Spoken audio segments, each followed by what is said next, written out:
Ini sangat berbahaya.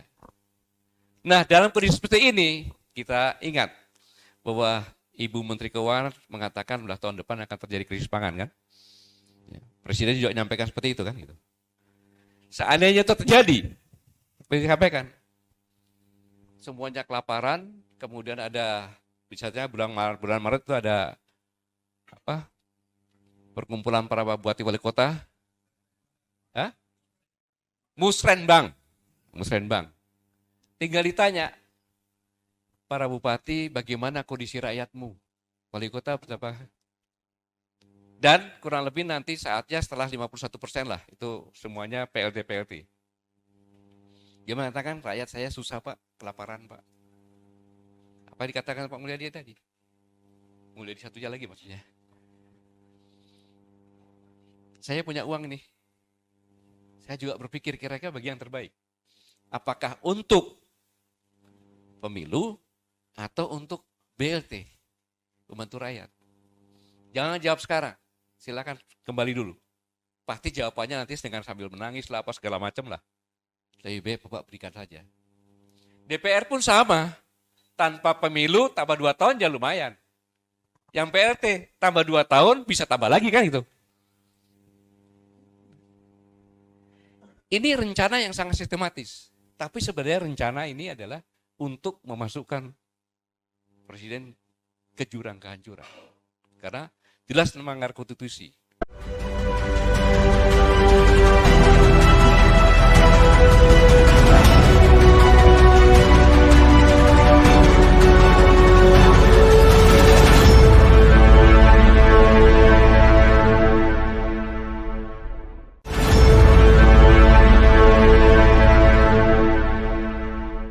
Oke, kita ingin mendengar juga Pak Gatot dari tadi sudah saya lihat sudah buat catatan-catatan nih, Mas. Oh banyak catatannya gitu ya. Wah, ini jadi wah luar biasa nih. Jadi benar-benar kayak ruang kuliah. Tapi kita ingin dengar juga bagaimana Pak Gatot pandangan beliau tentang dua tema ini. Menurut saya tema menarik. Saya persilakan Pak Gatot kalau ada yang ingin disampaikan. Di mana Pak Gatot mau di sini?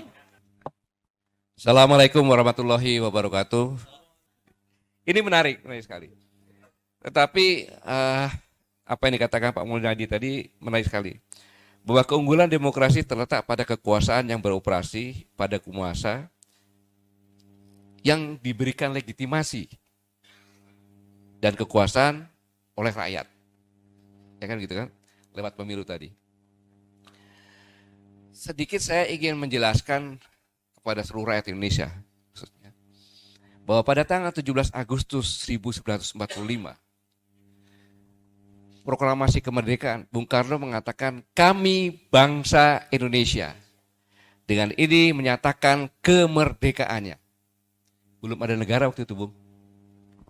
Jadi sekumpulan rakyat yang mempunyai cita-cita yang sama, tujuan yang sama, atau sekumpulan rakyat yang mempunyai cita-cita yang sama untuk ke depan bersama-sama, itulah bangsa. Bung Karno mengatakan seperti itu. Berarti yang memerdekakan ini adalah bangsa. Pada saat itu ada orang Indonesia asli, ada Arab, ada Cina, ada Pakistan, ada India, dan lain-lain sebagainya. Yang pada saat itu juga ikut. Itu. Maka dengan proklamasi itu kita punya ciri khas nantinya sebagai negara pribumi. Karena sebagai anak bangsa yang memerdekakan. Kita buktikan bahwa dalam waktu yang sesingkat-singkatnya, sehingga keesokan harinya, kita mulai membentuk suatu negara. Dengan tugas yang diberikan untuk bangsa. Yaitu tugas pemerintah melindungi segenap bangsa. Jadi pemerintahan yang ada itu tugasnya melindungi segenap bangsa. Bukan mencederai, bukan menghukum, bahkan membunuh bangsa. Ini perintah konstitusi tertinggi loh. Pada preambulum, pada pembukaan. Melindungi segenap bangsa dan melindungi tumpah darah. Tumpah darah itu tempat bangsanya atau rakyatnya tinggal. Ada udaranya, ada daratannya, ada dalamnya daratannya, ada permukaan laut, ada lautnya, ada dasar laut. Semua yang ada ini perlu dilindungi. untuk si bangsa ini, rakyat ini. Dan mensejahterakan rakyatnya, mencerdaskan rakyat.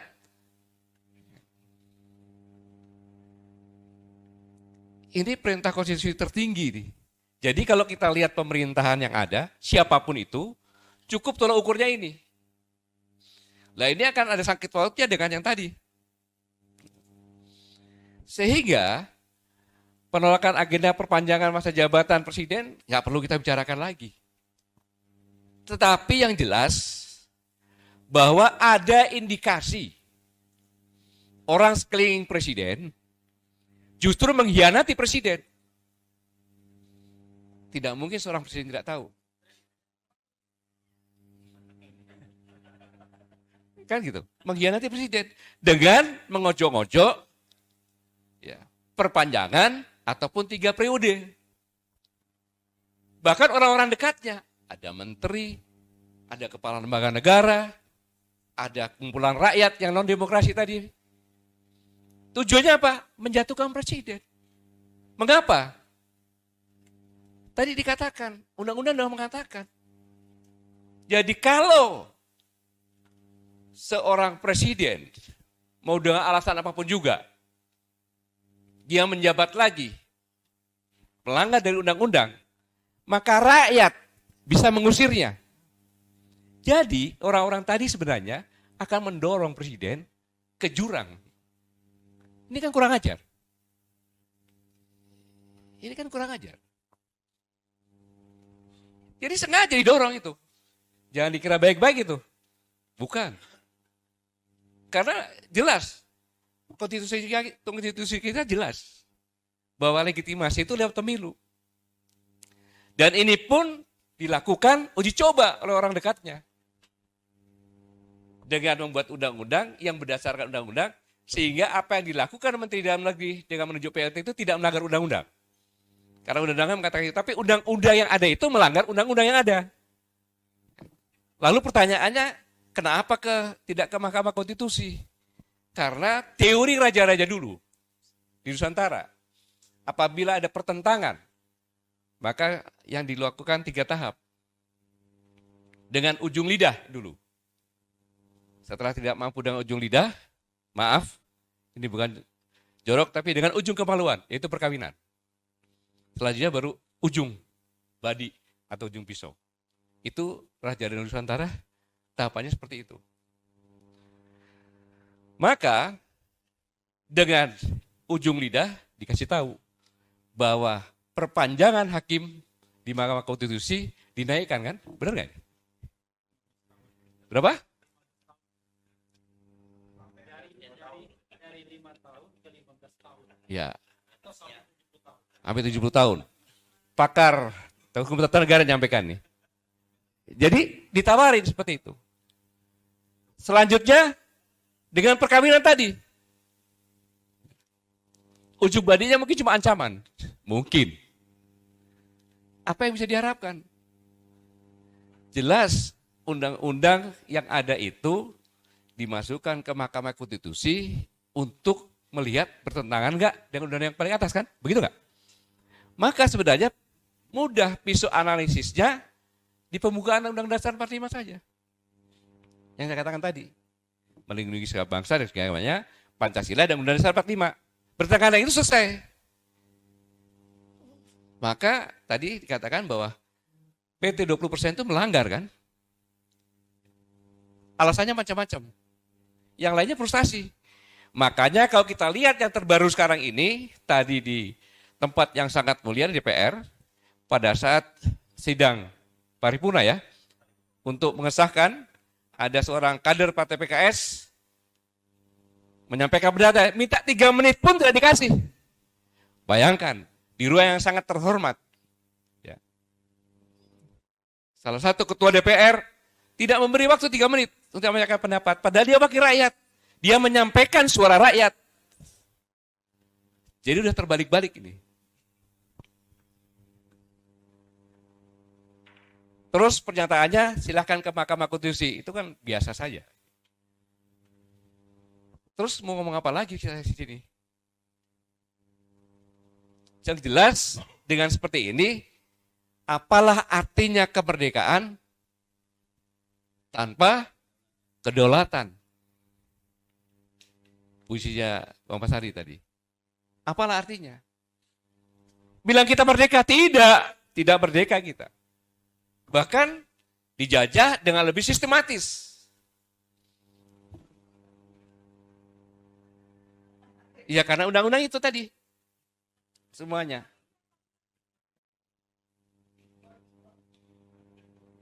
Nah, inilah yang saya katakan tadi bahwa berbondong-bondong orang sekitar pemerintahan ini justru membuat jebakan-jebakan Batman, saya bilang, untuk mendorong masuk jurang. Bayangkan, alasan tadi yang dikatakan. Saya lalu teringat pada saat 10 Maret 2014 ketika saya memberikan kuliah umum di Universitas Indonesia. Itu dihadiri 5.000 orang lebih karena mahasiswa baru maupun sarjana juga. Ketika saya tanya, apabila Anda menjadi presiden, bukan presiden Indonesia, tetapi negaramu terancam karena krisis ekonomi, pangan dan air, melihat Indonesia sebagai peluang, apa yang kamu lakukan terhadap Indonesia? Dengan cara soft apapun silakan. Apa yang dilakukan? Saya ingat benar. Membeli undang-undang. Waktu itu masih Pangkostrat. Gimana caranya undang-undang dibeli?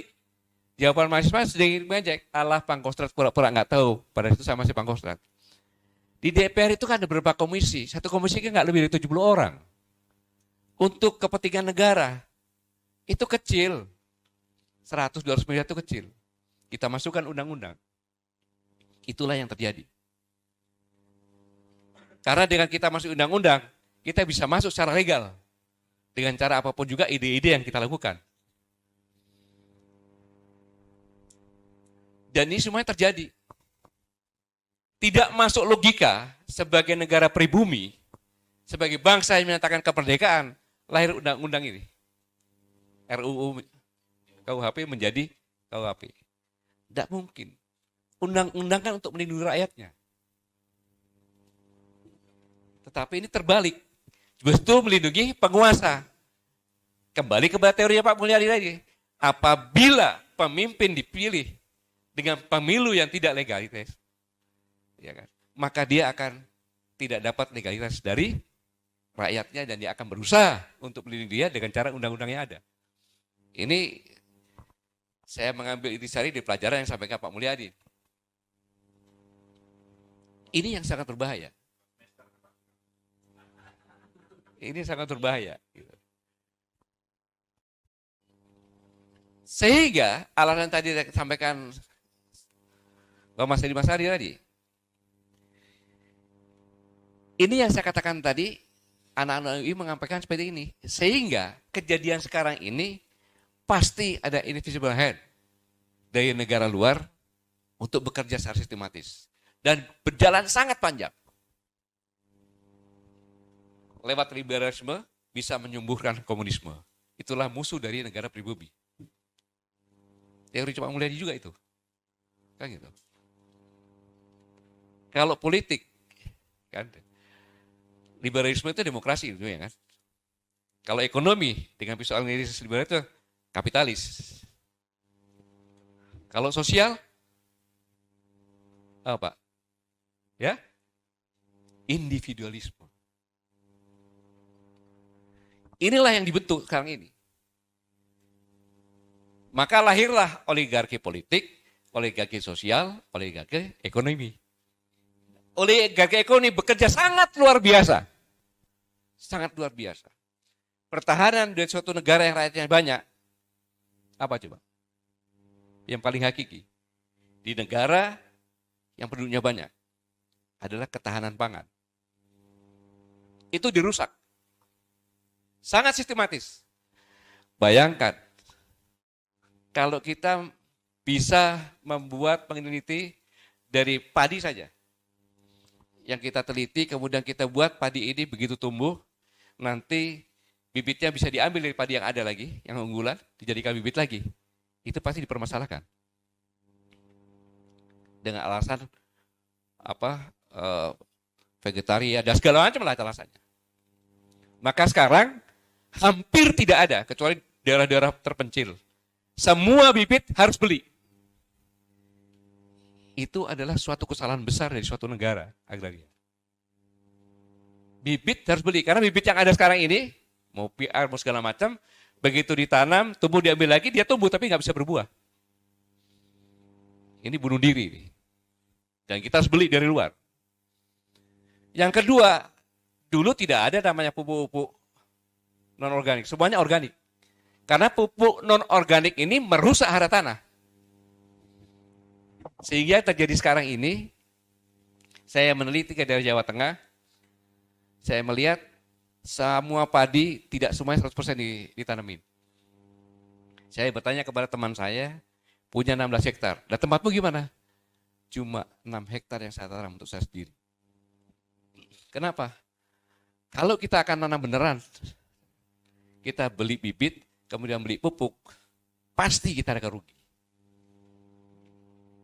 Sehingga impor beras akan selalu datang.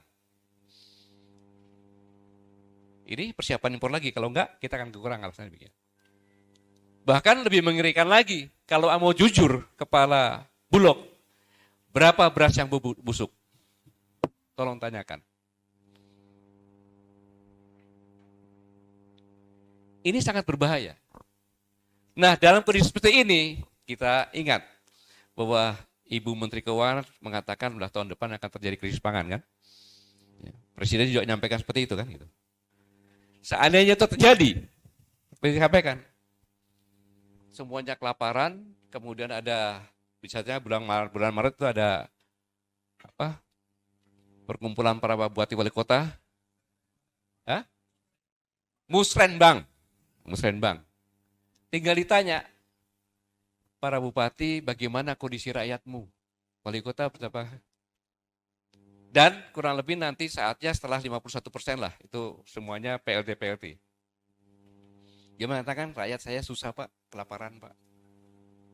Apa dikatakan Pak Mulyadi tadi? Mulyadi satunya lagi maksudnya. Saya punya uang nih. Saya juga berpikir kira-kira bagi yang terbaik. Apakah untuk pemilu atau untuk BLT, membantu rakyat? Jangan jawab sekarang, silakan kembali dulu. Pasti jawabannya nanti dengan sambil menangis lah, apa segala macam lah. Lebih baik Bapak berikan saja. DPR pun sama, tanpa pemilu tambah 2 tahun ya lumayan. Yang PLT tambah 2 tahun bisa tambah lagi kan itu. Ini rencana yang sangat sistematis. Tapi sebenarnya rencana ini adalah untuk memasukkan Presiden ke jurang kehancuran. Karena jelas melanggar konstitusi. Ada pertanyaan, di mana polisi, di mana TNI, karena tulang punggungnya. Saya bilang, tidak ada Kapolda yang lulusan di bawah tahun 2000. Benar nggak? Belum ada Kapolda. Berarti hampir semua Kapolda itu tadinya ABRI. Benar nggak? Karena undang-undang TNI Polri kan di 2002. Ya kan? Maka saya yakin, aku yakin, semua Kapolda ke atas dan TNI yang sekarang pernah bersumpah di atas Alkitab masing-masing. Dengan pertanyaan, bersediakah saudara-saudara disumpah? Bersedia. Dengan cara agama apa? Yang Islam bilang Islam, yang Hindu bilang Hindu, yang Kristen bilang Kristen, yang Buddha bilang Buddha. Ikuti kata-kata saya. Demi Allah saya bersumpah akan selalu setia kepada negara kesatuan Republik Indonesia yang berdasarkan Pancasila dan Undang-Undang Dasar 1945. Dan sumpah itu pribadi, karena bukan letnan, saudara-saudara. Dan setiap prajurit maupun polisi, itu pada saat masuk, yang didoktrin adalah agama. Kenapa? Karena dia akan disumpah. Apabila ada pelanggaran terhadap Pancasila dan Undang-Undang Dasar 45. Karena dalam sumpah itu satu napas. Pancasila dan Undang-Undang Dasar 1945. Pasti akan bangkit. Yaitu yang katakan bahwa sekeliling presiden itu ingin menjerumuskan presiden ke jurang dengan neko-neko seperti ini. Apalagi dengan tambahan tadi yang tadi. RUU KUHP menjadi KUHP. Bayangkan. Penghinaan itu sangat luas sekali kan. Jadi kesimpulan saya bahwa disinilah koalisi aksi menyelamatkan Indonesia ini ingin menyelamatkan Indonesia. Ingin pemerintah ini berjalan dengan baik sampai pada akhir jabatannya dengan baik sehingga kita bisa melaksanakan demokrasi dengan benar, jujur, adil, luber, bisa memilih pemimpin yang sebenarnya, di mana pemimpin yang sebenarnya adalah dalam setiap saat, selalu dalam pikiran dan hatinya adalah rakyatnya. Ya, memimpin dengan segenap penuh hati dan pikirannya untuk rakyatnya. Bukan rakyatnya yang selalu memikirkan bagaimana pemimpinnya ya gitu. Bukan sebaliknya. Saya pikir ini kesimpulan yang saya bisa sampaikan dari semua pembicara. Tadi yang simpulkan juga dari lagunya Bang Refy. Kemudian dari Bang Azimah Hadi dan Dr. Mulyadi. Terima kasih saya bahkan pembelajaran. Sehingga kalau ya saya menyimpulkan kurang baik, kurang benar, ya itulah saya dengan penuh kekurangan. Terima kasih. Wassalamualaikum warahmatullahi wabarakatuh.